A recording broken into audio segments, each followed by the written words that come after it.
Okay, selamat sore semuanya. Thank you Economics for inviting me as one of your speaker. Selamat sore teman-teman para praktisi komunikasi dan PR. Saya Putra Sitorus. Saya currently adalah Group Chief Sales and Marketing di Wir Group. Izinkan saya mungkin sebelum masuk ke topik utamanya, mungkin sedikit memperkenalkan siapa Wir Group supaya teman-teman juga bisa memahami dan punya konteks apa yang kami lakukan sejak hampir 14 tahun yang lalu. So, Wir Group stand for We Indonesian Rock. Kami adalah perusahaan anak bangsa, bukan startup. We've been around since 14 years ago actually. Dan sejak awal, jauh-jauh hari sebelum publik atau media mengulas tentang metaverse, kami sudah membangun teknologi-teknologi yang dibangun atau yang dijadikan sebagai backbone atau tulang punggung dari metaverse. Jadi mungkin, monitornya mungkin boleh sinkron kali ya? Belum jalan ya? Udah. Ya.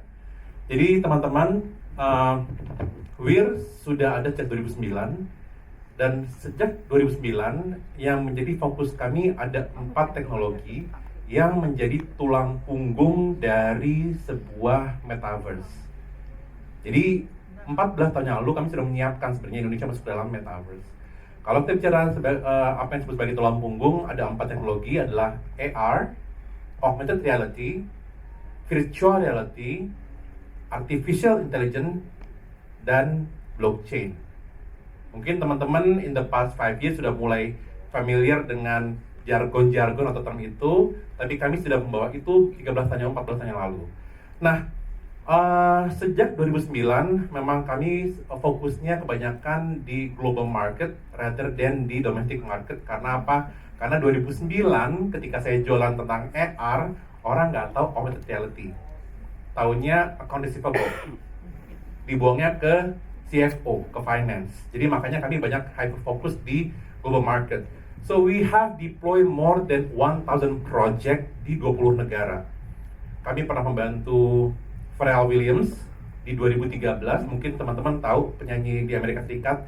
Tahun 2013 Pharrell meluncurkan singlenya Happy. And at the same time Pharrell juga membuka butiknya di Soho di New York.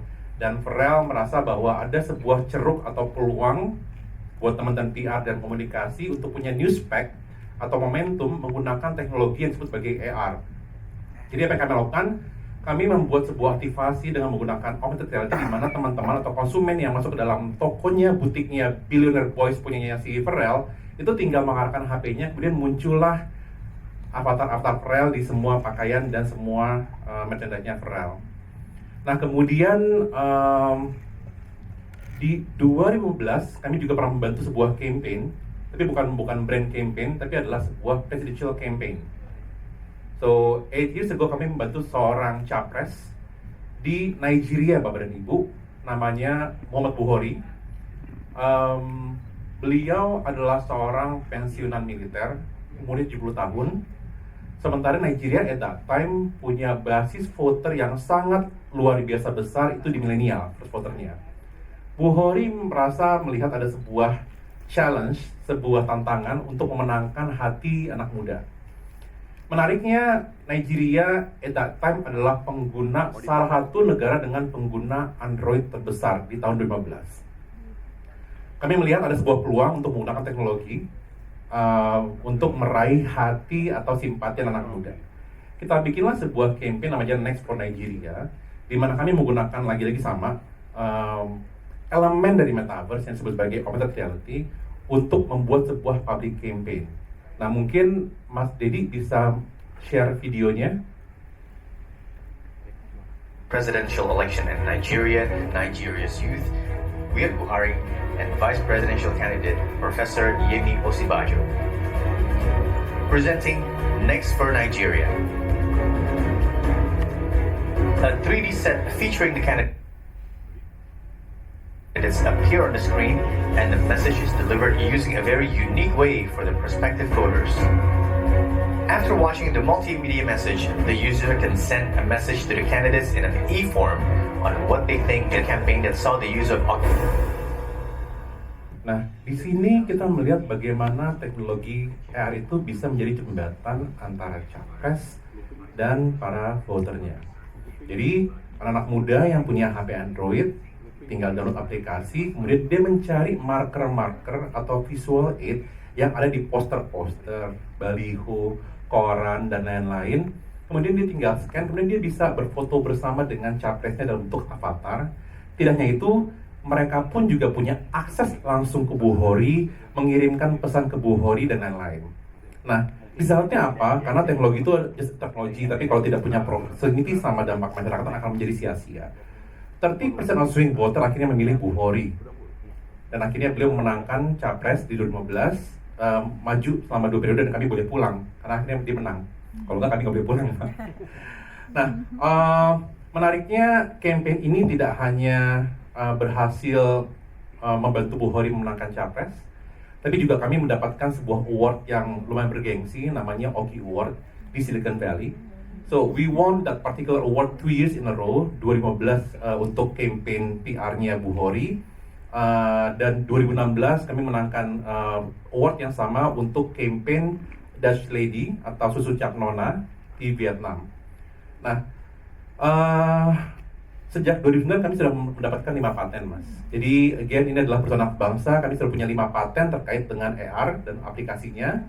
Dan now we also have 6 patent pending. Nah, supaya teman-teman juga lagi-lagi paham, juga langsung jumpy ke metaverse gitu kan ya. Karena lagi-lagi teman-teman, kita ini di fase namanya early adapting. Kalau di fase early adapting itu konsekuensinya semua orang itu pasti ada pro dan kontra gitu kan ya. Nah, jadi sejak 2009 kami mencoba untuk membangun teknologi-teknologi yang bisa memberikan konteks dan proximity dan relevansi sama evolusi teknologi yang sedang terjadi. Makanya sejak 2009 kami membangun 6 anak perusahaan yang kami rasa bisa menjadi alat untuk membangun fondasinya dulu sebelum kita masuk ke era Web 3. Kita punya AR&Co adalah divisi atau anak perusahaan yang fokusnya di augmented reality.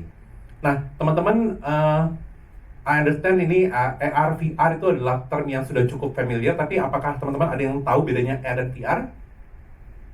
Kalau kemarin Apple baru mengeluarkan namanya Vision Pro, itu adalah kacamata AR, terus ada Facebook atau Meta mengeluarkan namanya VR, teman-teman tahu nggak bedanya apa?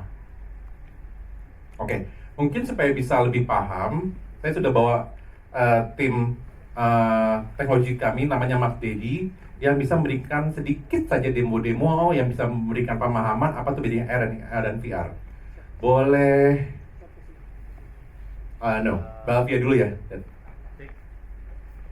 Oke. Teman-teman, lagi-lagi andalannya adalah kita sudah membangun teknologi-teknologi yang menjadi fundamental atau backbone dari metaverse. Kita coba kulitin satu-satu dulu ya, dan bagaimana nanti teman-teman PR juga bisa menggunakan masing-masing pilar ini dalam kegiatan PR, komunikasi, public outreach, dan apapun itulah. Nah, ini ada sebuah project yang kami lakukan di tahun 2015 di Malaysia, bentar ya, Det ya, untuk sebuah property developer di Kuala Lumpur. Waktu itu perusahaan ini punya sebuah tantangan bagaimana membawa konsumen mereka yang basisnya kebanyakan di dalam kota KL ke show unit mereka yang ada di outskirt of KL. Karena jaraknya cukup jauh, seringkali para sales dan tim komersial sulit untuk nge-churn atau convert their potential lead salesnya. Akhirnya apa? Kita membuat sebuah solusi, sebuah kit yang membantu para sales ini untuk tidak perlu membawa konsumen ke show unit, tapi kita bawa show unitnya ke konsumen dalam bentuk AR. So, kita equip, mungkin teman-teman kalau mau ngeliat bentuk brosurnya, itu dipegang sama Mas Dedi, bentuknya just a regular paper aja belakang. Itu adalah brosurnya, ya. Tapi kita melengkapi salesnya dengan sebuah aplikasi di handphone. Silakan lihat. Silakan. Jadi kalau diarahkan muncul show unitnya dalam bentuk AR. Lagi-lagi teman-teman, ini adalah sebuah proyek yang kita lakukan 8 tahun lalu ya. Jadi bentuknya masih sangat sederhana, renderingnya masih sangat sederhana. Cuman konsumen bisa melihat tuh bentukannya seperti apa, fasad, kanan, kiri, segala macamnya. Nah menarik, nah ini adalah AR teman-teman, adalah augmented reality. Jadi kita mengaugment objeknya into our reality. Jadi di sini nih objeknya, di dunia kita. Nah, when we click the house, kita masuk ke dalam virtual reality-nya. Ngerti ya? Jadi kalau teman-teman melihat kacamatanya Meta atau Quest itu kan dia ngeblok. Kita masuk ke dalam rating mereka. Tapi kalau kacamatanya Apple Vision Pro itu kacamata tuh kayak gini, bening. So kita masih ada dalam our realm. Nah itu bedanya. Nah dengan ini akhirnya si sales itu bisa bisa convert dan lain-lain dan ada beberapa property developer di Indonesia yang melihat ini sebagai sebuah cara untuk efisiensi, bahkan bisa berjualan tanpa ada show unit gitu. Masih land bank, masih hutan, masih rawa-rawa, tapi mereka bisa bangun marketing office-nya gitu. So we work with several developer as well di Indonesia dan di Jakarta untuk membantu mereka berjualan tanpa harus membuka sebuah marketing office secara fisikal. Nextnya ada AR ini adalah sebuah teknologi yang agnostik, dalam artian bisa diaplikasikan ke berbagai macam sektor. Mungkin Atmajaya, kami membantu Atmajaya tahun lalu, 2019 ketika Atmajaya ingin membangun sebuah kelas praktikum untuk dokter-dokter yang efisien dan ekonomis. Karena praktikum itu sebenarnya cukup mahal, karena apa? Mereka harus acquired human organ. Harus membeli, harus acquire tubuh manusia gitu kan ya. Nah, mata kuliahnya cukup spesifik adalah Alzheimer. Dan mencari pasien Alzheimer at that time mungkin belum banyak di Indonesia. Akhirnya kita membuat sebuah modul di mana siswa itu bisa belajar tanpa harus acquire human organ. Nah, ini bentuknya lagi-lagi dengan hanya sebuah selembar kertas, Dedi mengarahkan lalu muncul otaknya. Gitu. Nah, di sini teman-teman mahasiswa bisa melihat fisiologis otak yang sehat di-compare dengan yang kena Alzheimer. Gitu. Bahkan bisa penampangnya juga bisa dibelah deh, kemudian lihat penampangnya. Gitu. Bahkan sampai ke neuronnya. Syaraf yang sehat dan syaraf yang kena Alzheimer. Tidak hanya itu, teman-teman siswa juga bisa langsung mengikuti quiz dan tes di aplikasi ini. Ya, thank you Dad. Ada apa lagi Dad ya? Jadi buat apa lagi? Buat museum? Oke, boleh. Nah, again, AR ini adalah teknologi yang cukup agnostik, jadi kita bisa aplikasi kemanapun, perbankan, kedokteran, edukasi, sampai ke art and culture. Kita pernah bantu sebuah museum, karena gini, teman-teman pasti tahu, karena teman-teman adalah praktisi komunikasi dan paham bahwa setiap generasi itu punya their own perks dan their own way of enjoying things. Teman-teman di Gen Z, ada di Gen Z itu mereka sudah familiar, sudah terbiasa untuk menikmati sesuatu yang interaktif. Museum itu banyak sekali artefak dan karya seni yang statis. Gitu. Nah, kemarin kita ada sebuah aspirasi dari teman-teman di museum, bagaimana kita bisa mengembalikan museum menjadi tempat yang menarik. Gitu. Akhirnya kita mencoba untuk meng-AR-kan beberapa karya di museum supaya adik-adik Gen Z dan Gen Alpha ini bisa kembali punya tarikan atau punya ketertarikan ke museum. Kita akhirnya menghidupkan sebuah lukisan punya Pak Hendra Gunawan. Jadi adik-adik itu tinggal download aplikasi, kemudian diarahkan ke lukisan, kemudian lukisan hidup. Gitu. Kemudian muncullah informasi-informasi tentang siapa itu Pak Hendra Gunawan dan lain-lain. Ada yang tahu Pak Hendra Gunawan siapa? Kalau pernah ke Ciputra Mall atau ke Lotte yang di Kuningan, itu ada patung-patung yang lagi makan durian atau apa. Nah, itu adalah patungnya Pak Hendra Gunawan. Ya kayak Petrus semuanya, betul. Jadi punya avatar nggak? Oh, ini. Nah, lagi-lagi AR ini tidak hanya dipakai untuk teman-teman di Markom atau di Kom atau di PR atau apapun itu yang call center ya. Karena seringkali saya mengerti bahwa teman-teman PR itu harus berhadapan dengan tim finance gitu kan, yang harus mempertanggungjawabkan semua aktivasi dan dan memastikan bahwa ada conversion atau sales yang terjadi dari semua kegiatan komunikasi. Nah, kita pernah membantu sebuah farmasi di Indonesia namanya Fitcom, di mana Fitcom ini ingin membangun sebuah public outreach supaya bisa, yang ujungnya adalah bisa mendongkrak penjualan. Jadi kita bikinlah sebuah kegiatan atau campaign. Setiap pembelian vitamin Fitcom, adik-adik ini mendapatkan sebuah kartu gambar. Ya, jadi bisa ngeliat kartu gambar dulu deh. Jadi ada 2 kartu, ada beragam kartu gambar. Nah, menariknya masing-masing kartu gambar ada AR-nya. Ya, jadi ada monsternya, ada hero-nya. Nah, yang menarik ketika kita menyandingkan 2 kartu, Dad, boleh sandingkan, Dad?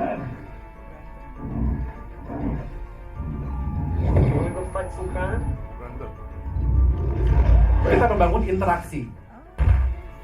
Jadi adik-adik itu tertarik tuh untuk melihat kartu A, kalau lawan kartu B, seperti apa interaksinya.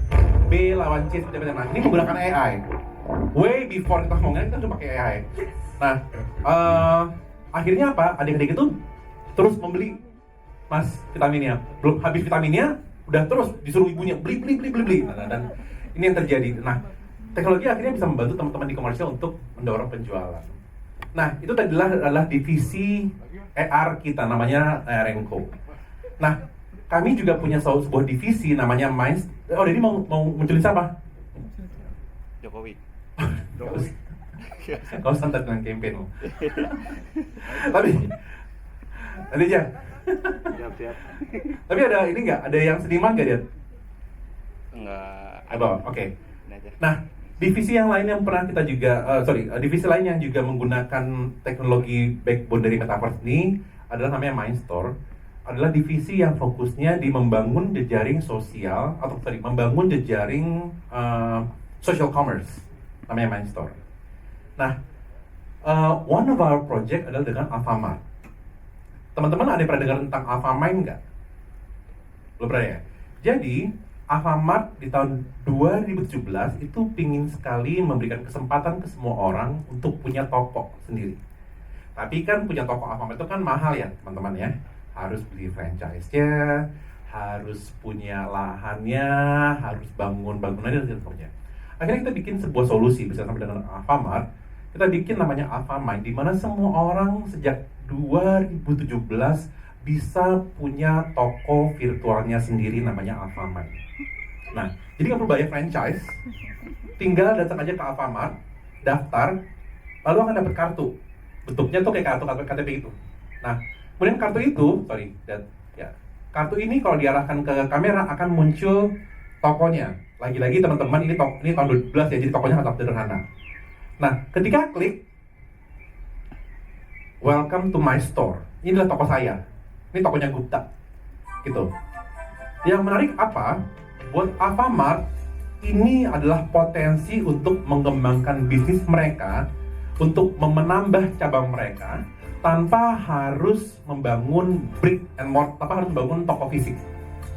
Ya. Yang kedua, karena dia toko virtual, jumlah produknya luar biasa banyak. Kalau toko fisik mungkin dengan luasan 100 square meter, 200 square meter hanya bisa menampung mungkin 2.000 sampai 3.000 jenis produk. Di toko virtual, as per today, kita punya 20.000 lebih jenis produk. Dari mobil, motor, perhiasan, you name it. Nah, buat saya pemilik toko atau buat Mas dan Mbak pemilik toko, satu, apa keuntungan strategiknya? Nggak perlu bayar franchise. Kedua, saya nggak perlu mikirin inventory. Karena inventory atau barang itu saya nggak perlu gudang, karena semua inventory ada di Alfamart. Ketiga, saya nggak perlu mikirin logistik, karena semua akan dikirimkan oleh Alfamart juga. Nah, sampai dengan hari ini kita sudah punya lebih dari 200.000 ibu-ibu yang menjadi pemilik toko virtual Alfamart. Dan rata-rata mereka punya income di atas UMR. Nah, modul ini akhirnya dianggap sangat sukses, dan kita juga bawa ke Filipina karena kami juga sedang ekspansi ke Filipina juga, dan kemudian juga dilirik oleh berbagai perusahaan lain. Ada Kimia Farma, ada KB Farma yang sedang bagus sama kami juga. Nah, lagi-lagi teman-teman, ini adalah bagaimana contoh pilar-pilar atau elemen-elemen atau teknologi unsur dari metaverse bisa punya proximity, kontribusi, bahkan use case yang real, bukan mengawang-awang untuk bisnis dan untuk teman-teman di brand. Lalu kita punya, mungkin nggak perlu langsung aja masuk ke metaverse deh. Tanya sedikit tadi, Pak. Ya silakan monggo. Yang Alfamart tadi ya? Alfamart tadi ERP-nya sama koneksi sama bank dan lain sebagainya, Weir juga yang handle atau Mindstore. yang Alfamart Store tadi? Di Mindstore buat kami adalah bentuk paling murni dari financial inclusivity, di mana kami menghubungkan orang-orang yang non-bankable ke sebuah commerce system. Jadi ini sebenarnya Mindstore ini sangat sukses di kota 2 dan kota 3. Di banyak sekali orang-orang yang masih belum punya akun perbankan, Mas. Jadi mereka tinggal bayar cash ke saya sebagai pemilik toko, kemudian saya beli ke Alfamart. Jadi kemudian ada Alfamart mengirimkan ke konsumennya, gitu. Dan saya itu harus punya top up atau harus punya saldo dalam kartu saya, Mas. Gitu. Nah, ERP-nya mungkin modul finance segala macam itu yang dihandle oleh Weir juga atau mereka ada tim Weir dan Alfamart. Karena kami we are part of Alfamart, Mas. Karena kami juga di soal Alfamart. Oh, oke. Gitu. Sudah menjawab, Mas? Oke. Oke. Kemudian mungkin masuk ke next-nya kali ya. Nah, anak perusahaan kami yang terakhir adalah namanya Nusa Meta. Ini adalah platform metaverse yang sedang kami bangun. Kami joint venture dengan Salim Group. Mungkin nanti saya akan lebih banyak elaborasi di belakang, tapi ini adalah gambarannya seperti apa dunia virtual yang sedang kami bangun, dan we are hoping to launch sometime Q3 di tahun ini. Nah, mungkin ini yang menjadi pertanyaan. Kenapa semua ini terjadi? Ya kan tadi saya bilang kita ini ada di fase early adapting, di mana kalau konsekuensinya early adapting itu pasti pro dan cons gitu. I distinctly remember ketika internet tahun 96 itu massively digunakan, banyak sekali pro dan cons gitu. Saya ngomong sama bapak saya, ngapain sih pakai internet? Faxmail sama telex di rumah tuh udah oke aja. Why bother to have email? Saya nggak apa-apa kirim kartu pos, saya nggak apa-apa. Mungkin ada deh yang Gen Z nggak ngerasain dan kenapa nggak ngerasain. Tapi back dari 96 ada sebuah perdebatan yang sangat luar biasa tajam antara bapak saya yang masih menggunakan telegram, telex dan faxmail dengan kami yang sudah merasakan bagaimana benefitnya menggunakan internet. Nah, ini yang membuat kami ini kami bilang ini adalah kredonya di Weir. Ini adalah our framework yang membuat kami sejak 2009 itu believe in our business. Kami percaya ada sebuah evolusi yang terjadi yang konsisten terjadi sejak zaman dulu lah gitu kan ya. Ini yang kita sebut sebagai manusia masuk ke dalam sebuah frameless future. Ini adalah sebuah roadmap atau gambaran bagaimana manusia mengkonsumsi informasi. Ini kebanyakan Gen Z dan milenial muda ya. Jadi izinkan saya adik-adik untuk menjelaskan sedikit ya. Zaman dulu mungkin sebelum zaman revolusi teknologi informatika, manusia saya agak sistematis. Manusia itu punya dua driving force untuk bergerak secara fisik. Ada dua menurut saya pribadi. Manusia bergerak secara fisik ketika dia ingin memenuhi kebutuhan dasarnya untuk makan, untuk minum, untuk mencari pakaian, berteduh, dia harus bergerak secara fisik, ya kan? Yang kedua, manusia bergerak secara fisik ketika dia mencari knowledge. Dulu zaman saya namanya knowledge, zaman adik-adik namanya konten. Mau nyari konten, ya harus bergerak. Ya, zaman dulu sebelum ada televisi, orang kalau mau nyari knowledge atau konten, dia harus berjalan kaki, naik mobil kemanapun untuk nyari konten. Ibu saya dulu itu kalau dia mau lihat Menara Eiffel, dia harus terbang ke Paris. Kakak saya kalau mau lihat hewan, karena saya tinggal di Dharma Wangsa, dia harus naik Metro Mini 79 ke Ragunan.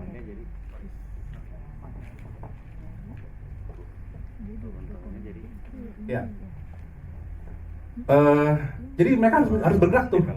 Nah, muncullah kebutuhan dari manusia untuk mendekatkan diri dengan konten.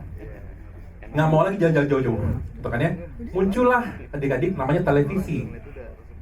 Dengan televisi, saya nggak perlu keluar rumah untuk mendapatkan knowledge dan konten. Nah, zaman saya kecil tahun 80-an itu TV, ya. Ada yang pernah lihat nggak TV dan 80-an? Itu bentuknya itu nggak kayak sekarang kayak gini, ini keren banget. Bentuknya itu pakai layar, buka tutup gitu, ya, cembung dan lain-lain.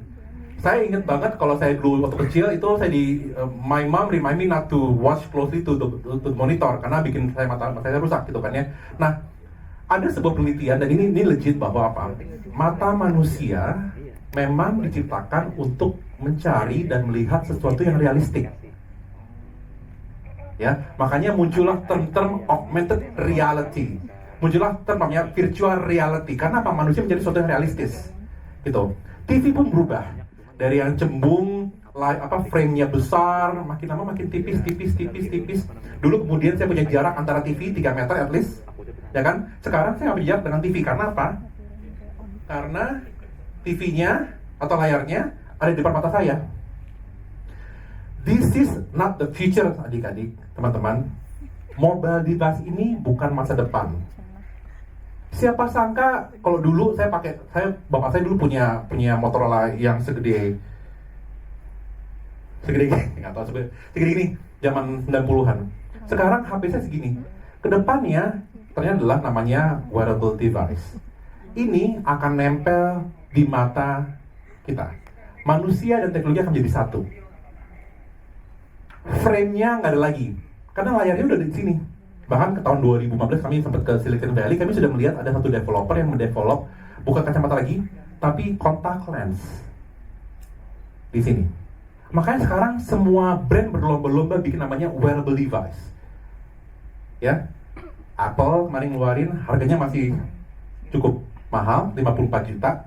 Microsoft sudah mengeluarkan sejak 2016 namanya HoloLens. Huawei, Oppo, semua bentuknya udah begini nih. Gitu.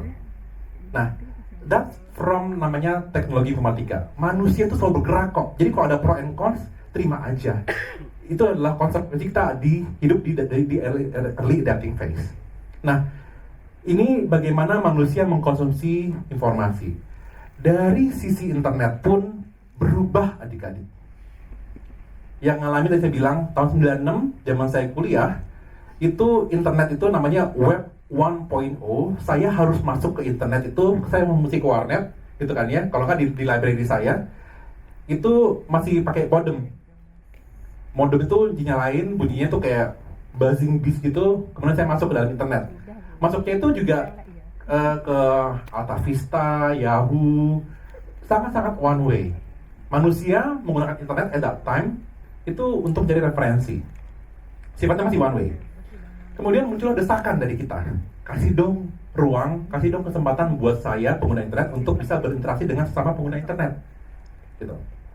Muncullah namanya Web 2.0 tahun 2002. Ada yang ingat mungkin atau baru lahir jangan-jangan.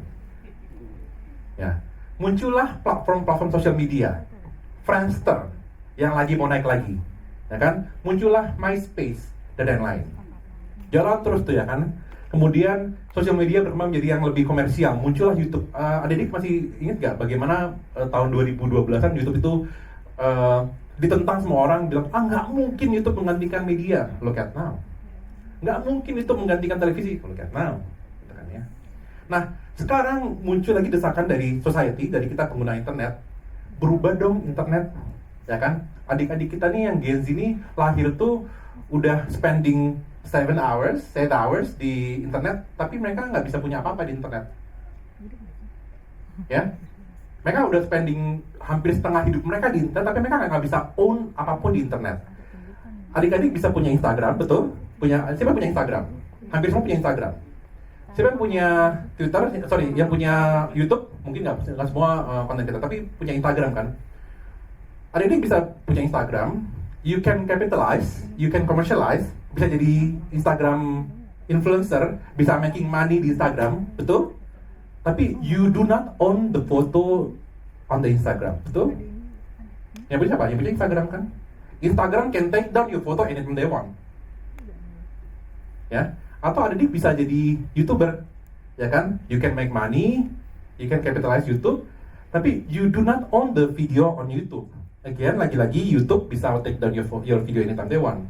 So muncullah sebuah concern atau apa ya? Atau kekhawatiran atau dorongan supaya internet kasih dong, berubah dong. Give me some space so I can own things di internet. Muncullah namanya blockchain, Web3. Jadi kalau kita sekarang masuk ke Web3, ada dua pilar yang paling penting. Satu adalah ownability atau ruang untuk memiliki yang diwakili oleh blockchain, dan immersivity yang diwakili oleh metaverse. Karena apa? Anak-anak sekarang itu, apalagi yang mungkin gen alpha, itu lahir mereka sudah main Roblox. Internet buat mereka bukan lagi panjang kali lebar 2 dimensi, udah 3 dimensi. Bahkan kemarin ada satu testimonial bilang bahwa anak saya lebih pintar browsing di Roblox daripada nge-browse di Explorer. Atau kan Explorer kan Google Chrome gitu kan ya. Mereka lebih paham bagaimana mencari sesuatu di Roblox. Nah, dua pilar ini yang kemudian menjadi fokus kami di WIR, dan we are hoping to see the realization in few months ahead. Nah, dan kita punya demo apa lagi ya supaya, nah, dalam konteks metaverse banyak ya, oke. Dalam konteks metaverse, kami sudah membuat beberapa pilot project untuk memberikan gambaran bagaimana brand bisa utilize metaverse, bukan yang gimmicky, tapi bisa juga punya dampak secara komersial dan ekonomi. Tahun lalu, tahun 2022, kita membuat sebuah pilot project dengan Jakarta Fashion Week.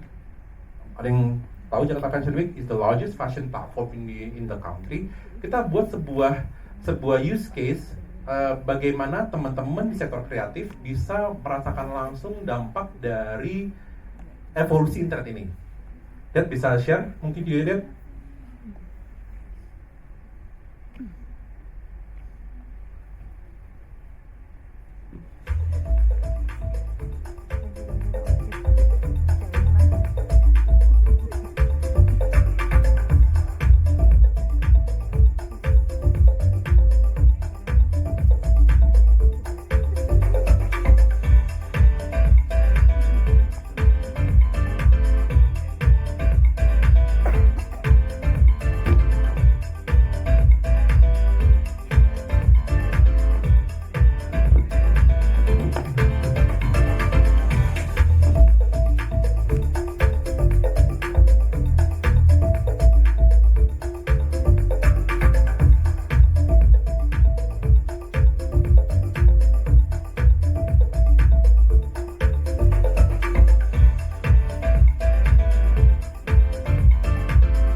Boleh sampai tadi ya?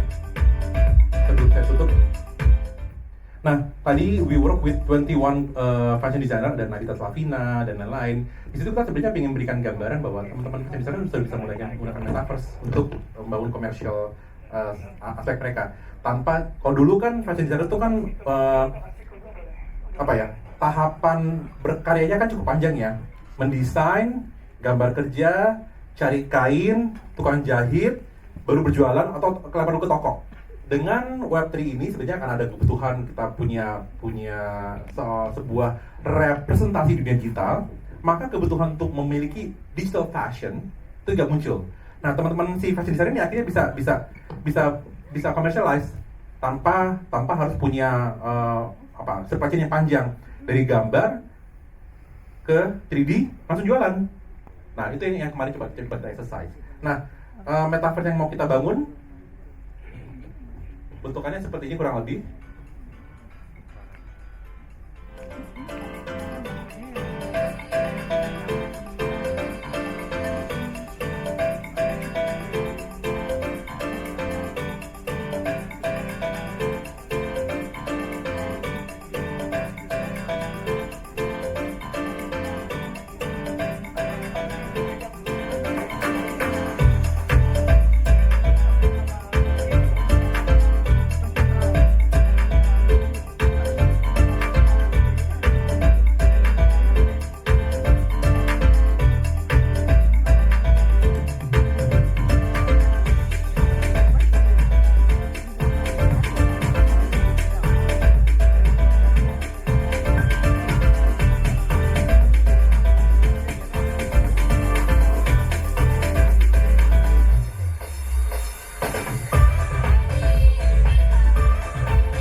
Simpelnya teman-teman, metaverse is the new internet. Itu new internet, that's it. Ini adalah cara kita untuk menikmati internet gaya baru. As per today, kita sudah punya 140 brand atau korporasi yang signing MOU dengan kami dan akan masuk dan sedang membangun direct presence dalam metaverse kami. Semua Himbara, BNI, Mandiri sedang bangun, SMCG, Kalbe, dan lain-lain. Kampus-kampus, bahkan kemarin BINUS juga sudah membangun dan sudah memulai proses penerimaan siswa baru dalam metaverse. Dan masing-masing brand akan punya their own use case dan functionnya. Misal untuk perbankan, karena masih menunggu arahan dari OJK sejauh mereka masih menggunakan metaverse, jadi akan digunakan oleh teman-teman perbankan untuk yang sifatnya customer service, gitu, atau pembukaan rekening baru. Tapi yang lainnya bisa full throttle. So, sebenarnya membutuhkan waktu yang cukup panjang untuk menjelaskan tentang hal ini semua, cuman karena dari hari ini kita cukup terbatas waktunya, jadi kita mungkin alokasikan saja untuk tanya jawab supaya teman-teman juga bisa menanyakan apa yang menjadi concern dan mungkin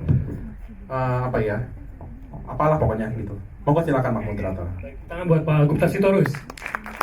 Teman-teman saya persilakan untuk dua penanya.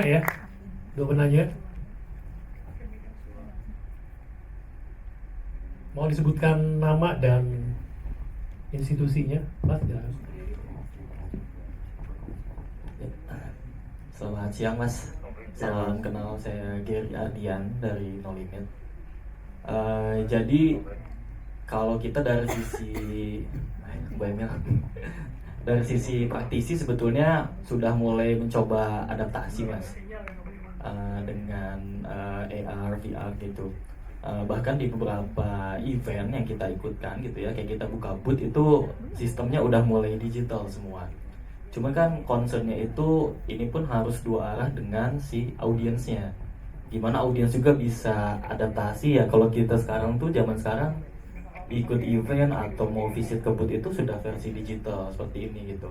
Nah beberapa pengalaman kita itu kita coba beberapa strategi, buka booth bahkan present, bikin flyer digital, video dan kawan-kawan, tapi dari sisi visitorsnya tidak begitu besar gitu. Jadi kayaknya masih perlu adaptasi tidak hanya di praktisi di kita, tapi dari sisi marketnya juga. Mungkin butuh pandangan aja dari Masnya kira-kira gimana ya supaya ini bisa berjalan beriringan gitu. Tidak hanya praktisi aja, tapi dari sisi market juga bisa maju. Itu aja mungkin. Terima kasih. Thank you Mas. Luar biasa No Limit. Lagi-lagi Mas, underliningnya adalah kita ada ini, kita sama pelaku Mas ya, sama pelaku ya. Nasib kita adalah pelaku di fase early adapting, gitu. Mas sama saya tuh sama kayak di masa tahun 96, tapi kita adalah internet provider Mas, gitu. Saya ingat banget Mas, banyak sekali waktu itu at that time government, bahkan ada seorang peraih Piala Nobel bilang internet itu adalah scam tahun 96. So we are in that phase Mas. Jadi tapi saya mengerti concern-nya. Jadi PR di kami adalah sebenarnya memastikan bahwa teknologi-teknologi ini meskipun bukan metaverse-nya, tapi tadi saya bilang pilar-pilarnya itu bisa punya kontribusi dan dampak kemasyarakatan. Itu yang sedang kami lakukan. Bagaimana tadi saya AR, VR, AI dan blockchain itu bisa diterima oleh sektor. Misalnya Mas kemarin, kami minggu lalu baru saja meluncurkan untuk blockchain kami servis untuk sektor pendidikan. Blockchain kami akan digunakan oleh Sampurna University untuk membuat ijazah berbasiskan blockchain. Ya, supaya nggak ada yang hilang, nggak ada yang malsuin, gitu kan ya. Nah, memang it's going to be a brick by brick, Mas ya, step by step. Otherwise, kalau orang tidak melihat dampaknya, akan dianggap gimmicky, gitu. Apalagi kalau kita ngomongin sama pelaku sektor, kalau tidak ada kontribusinya ke revenue, tidak ada kontribusinya ke komersial, berat Mas. Jadi again, memang nafasnya harus nafas maraton Mas, gitu. Dan kalau kita bilang maraton bukan setahun 2 tahun Mas, gitu kan ya. Saya bilang tadi saya pun udah ada sejak 2014, gitu, udah hampir 14 tahun gitu kan ya. 2009, udah hampir 14 tahun. Jadi yang bisa kita lakukan bersama-sama adalah kita go to market bersama.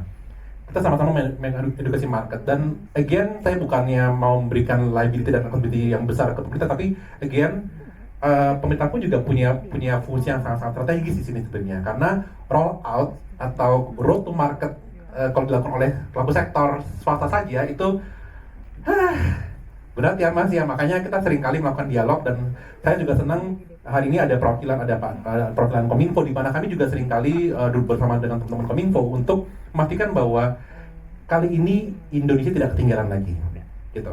Kita sudah ketinggalan banyak banget Mas ceritanya Mas. Dan kalau kita ngomongin historical case, ketinggalan itu nggak enak. Mungkin izinkan saya moderator memberikan beberapa use case bagaimana ketinggalan dalam hal teknologi itu akhirnya berdampak besar sekali, apalagi buat teman-teman yang seperti No Limit yang mendorong konten-konten positif. Misal saja televisi Mas. Televisi itu sudah muncul 1920 ya, tapi secara massal mungkin 1940-an, 1950-an. Tapi nuwun sewu, saya menggunakan case-nya gereja. Gereja baru masuk ke televisi 1960-an. Ya. Ada jeda yang cukup panjang, 20 tahun, 30 tahun, di mana gereja mengambil posisi yang sangat antipatif terhadap perkembangan teknologi. Dianggap itu adalah karya setan. Gitu kan Mas ya. Sehingga akhirnya apa? Selama 30 tahun, konten yang ada dalam televisi bukan konten yang in favor ke agama. Same thing also happen di internet. Internet muncul tahun 96, tapi butuh puluhan tahun buat kita misalnya mungkin alim ulama, gereja untuk bisa mengambil atau membangun konten mereka dalam internet. Apa yang terjadi? Kalau kita ngomongin top of mind internet, pasti bukan yang itu Mas. Top of mind internet pasti yang sana, gitu kan ya. So on that particular things, kami di WIR, lagi-lagi nama kami adalah We Indonesian Rock. Kami ingin memastikan bahwa this time kami nggak mau ketinggalan, dan kami membantu supaya Indonesia bisa bersama masuk ke era Web3. I hope No Limit pun juga bisa dibagi dari situ. Gitu. Sebenarnya kalau tadi dibilang sekarang sudah early adopter udah bagus Pak, karena early adopter itu kan 16% dari potential klien, ya kan? We are far from early adopters sebenarnya. Ya, 16% kan huge number kan? Ya, satu dari 6 ya, satu dari 6 calon klien itu tertarik lah untuk tahu produk kita gitu. Saya pikir sekarang masih nggak. Sebenarnya kalau ketika kami canvassing Mas, door to door, hampir mau tertarik Mas, karena kita punya banyak sekali use case di luar negeri Mas. Bagaimana misalnya perbankan JP Morgan, kemudian siapa tuh sudah menggunakan Web3. Tapi lagi-lagi ini kan kita malu-malu Mas ya, dan memastikan bahwa bagaimana ini berkontribusi sama aspek komersial. Lagi kita ngobrol sama CFO Mas, capek bertemu sama CFO kan, jadi harus make sure bahwa ada dampak komersialnya. CFO biasanya kan early majority. Itu minta bukti dia kalau CFO kan. Kita mesti cari di dalam kapal ini siapa yang early adopternya nih, karena dia akan jadi juru bicara kita gitu. 1:6 lah katanya. 6 kali canvassing dapat 1 yang hot prospect, kira-kira gitu teorinya gitu. Siap, monggo. Masih ada satu lagi yang mau bertanya, silakan. Tadi si Mas yang di bawah duluan kali tadi ya. Siap. Ya, silakan. Sorry Mas yang di belakang tadi cuma 2. Ya, selamat siang Bang Ya, Lex, Mas. sahabat saya Bang Gupta ya. Jadi bukan pertanyaan sebetulnya. Perkenalkan saya Gema dari Sideco, perusahaan cyber security. Jadi kami perusahaan mengembangkan cyber security. Jadi yang disampaikan Bang Gupta itu benar sekali terkait dengan revolusi industri dari pertama, kedua, 3.0, 4.0, internet masuk, 5.0, 6.0, 7.0 terkait medical ke arah sana kan. Nah, bagaimana Wira ini menyambut merespon yang terjadi dalam revolusi teknologi yang berhasil mengalahkan revolusi energi, itu menunjukkan bahwa landscape sudah berubah semua. Nah, dalam konteks ini akhirnya kan bukan AI, tetapi ada advanced AI, ada super intelligent AI, ada artificial general intelligence, ujungnya nanti quantum computing, gitu kan, yang sudah di research oleh beberapa seperti IBM dan sebagainya. Sahabat saya, info saja, sahabat saya di India itu baru meluncurkan satu spatial glasses, spatial computer itu dengan nama Nimo. Banyak sekali fitur-fitur yang diadopsi oleh Apple. Jadi mereka lagi ribut sekarang antara India sama Silicon Valley gitu kan. Nah, kenapa kita sebagai anak bangsa kita tidak memulai? Maka saya mengajak Bang Gupta untuk ayo kita jalan bersama untuk bikin satu spatial computing. Bagaimana komputer ini bisa diakses dengan satu kacamata. Ini pasti akan menunjukkan satu gigi lah bangsa Indonesia akhirnya bisa membuat satu gebrakan devices dengan model spatial computing. Nah, mungkin gitu. Terima Thank you, Mas. kasih ya. Luar biasa, again bukan question tapi saya sangat kagum dengan semangatnya. Lagi-lagi kami tahu diri Mas. Dalam konteks korporasi, we are not that big. So dari awal memang sejak awal kita tidak pernah punya bukan punya mimpi tapi memang we know our limit. Gitu. Tapi again kami sangat terbuka untuk masuk ke device karena when we enter device industry is bloody Mas gitu kan, is super bloody, berdarah gitu kan ya. But I agree with you, kita sudah pernah punya use case bagaimana sebenarnya Indonesia bisa membuat our own mobile phone gitu kan ya. Sebenarnya ya sama aja. Jadi sebenarnya kita punya saya belum tahu kapabilitas tapi capacity sebenarnya kita sudah punya gitu kan ya.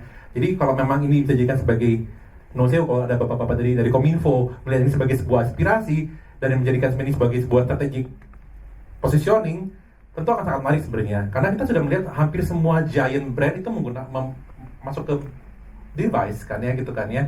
Jadi I agree with you Mas, dan kami siap sekali untuk membantu in any way that we can to make it happen Mas gitu. Monggo. Terima kasih Mas. Terima kasih Pak Moderator. Thank you Pak Gupta. Tepuk tangan untuk Pak Gupta Sitorus, Chief Sales and Marketing Officer dari Wir Group. Baik, terima kasih. Dan selanjutnya ada kenang-kenangan dari The Economics. Silahkan kepada Bapak Alex Mulya untuk dapat menyerahkan kenang-kenangan.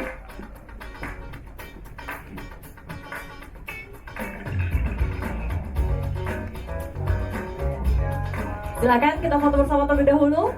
Lihat kamera, 3, 2, 1. Sekali lagi. Baik, boleh dong berikan tepuk tangan yang meriah untuk narasumber kita Bapak Gupta Sitorus selaku Chief Sales and Marketing